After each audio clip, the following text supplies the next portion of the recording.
सुप्रभात। बाबा कहते हैं, मेरे प्यारे बच्चे, हाँ, तुम्हारे मन में प्रश्न बहुत हैं और कुछ प्रश्नों के जवाब तुम स्वयं जानते हो लेकिन अनदेखा कर रहे हो। प्रश्न कुछ ऐसे भी हैं जो तुम्हें खुद भी कभी कभी समझ में नहीं आते हैं, लेकिन जब तुम कहते हो ना कि बाबा ऐसा क्यों हो रहा है, तो मैं तुमसे कहना चाहता हूँ कि जो तुम मुझसे पूछ रहे हो ना, ये तुम्हें पता है और अनदेखा क्यों करते हो। और ये भी जानते हो कि तुम्हें सब पता है, कुछ चीज़ें ऐसी हैं जो तुम अनदेखा भी कर देते हो। कारण यही कि तुम नहीं जानना चाहते हो उन चीज़ों के बारे में, और पता है कि ये क्यों हो रहा है, और मेरे सामने बैठ कर के ये बोलते हो कि बाबा ये सब क्यों हो रहा है। तो बच्चे, जो तुम जानते हो उसे स्वीकार करो और देखो और समझो, और सब सही हो जाएगा। लेकिन उन्हें अनदेखा करके ये मत बोलो कि तुम इसके बारे में नहीं जानते हो। सब कुछ अभी तुम्हें ये पता है कि कैसे क्या हो रहा है और क्या करना है। आगे के लिए तुम्हें पता है कि ये चीज़ें ऐसे बिगड़ेंगी या ऐसे सही होंगी, लेकिन फिर भी तुम उसी ओर आगे बढ़ रहे हो। तो रुक जाओ, अब नहीं, अब तुम्हें रुकना ही होगा। सोच समझकर आगे कदम बढ़ाओ।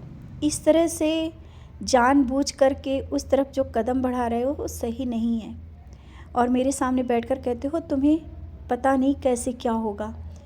तो अब मैं कह रहा हूँ, कुछ भी करने से पहले थोड़ा रुको। और हाँ, कुछ चीज़ें ऐसी जब सामने आ जाएं, तुम्हें समझ में आ जाए, तब आगे बढ़ना। इतनी जल्दबाजी में कोई भी कदम मत उठाओ और ना ही किसी की बातों में हाँ करो। सोच समझकर आगे बढ़ना।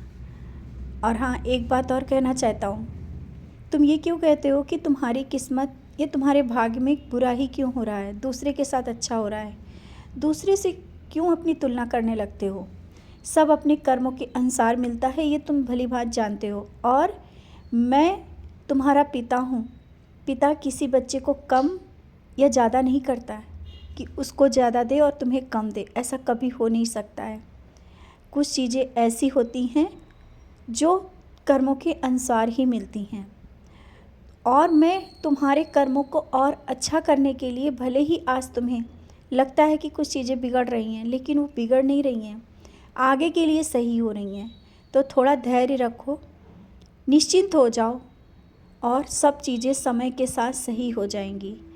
परिवार, घर और बच्चे, ये सब की जिम्मेदारियाँ अच्छी भली भांति निभा रहे हो, और इनकी चिंता में ही तुम बहुत परेशान हो। तो आज मैं फिर से कहना चाहता हूँ, जो तुम सोच रहे हो, तुम्हारे मन में जो विचार चल रहे हैं, उन विचारों को सकारात्मक रखो, क्योंकि जैसा तुम सोच रहे हो वो कभी नहीं होगा और हो ही नहीं सकता है। तुम्हारे विचार ही तुम्हें इतना निराश कर रहे हैं और परेशान कर रहे हैं।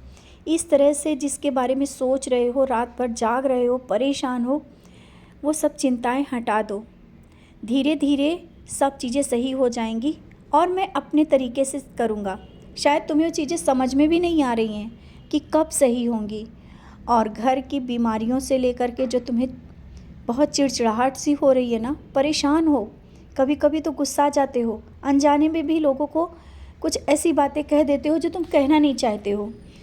और ये सब परेशानियाँ जो हैं, वो किसी दूसरे से ना कह करके, किसी दूसरे से गुस्सा ना निकाल करके शांत हो जाओ। धैर्य रखो, ऊदी पानी में डाल करके पियो, या जिसको जो परेशानी है उसे दो। सब सही हो जाएगा, समय के साथ सब चीज़ें सही होंगी। ऐसा नहीं कह रहा हूँ कि कुछ नहीं सही होगा। और कुछ ही दिनों में 1-2 दिनों में तुम अपने घर में बहुत बड़ा चमत्कार भी देखोगे। चमत्कार होगा। जो जीवन में तुम्हारी कुछ चीज़ें ऐसी घट रही हैं, शायद तुम्हें नहीं समझ में आ रही हैं, बहुत बड़ा चमत्कार होगा। और ये चमत्कार शायद तुमने सोचा भी नहीं था। समझ रहे हो ना। और तुम अपनी जो चिंताएं हैं, परेशानियां हैं, वो जीवन से निकाल दो। अब तो बहुत हो गया, अब मैं बहुत कुछ देने वाला हूँ। मैंने कहा ना चमत्कार करने वाला हूँ। तो बस अपनी निराशा मन से निकालो और अपने जीवन में आगे बढ़ो। सब कुछ भूल कर सब कुछ सही होगा।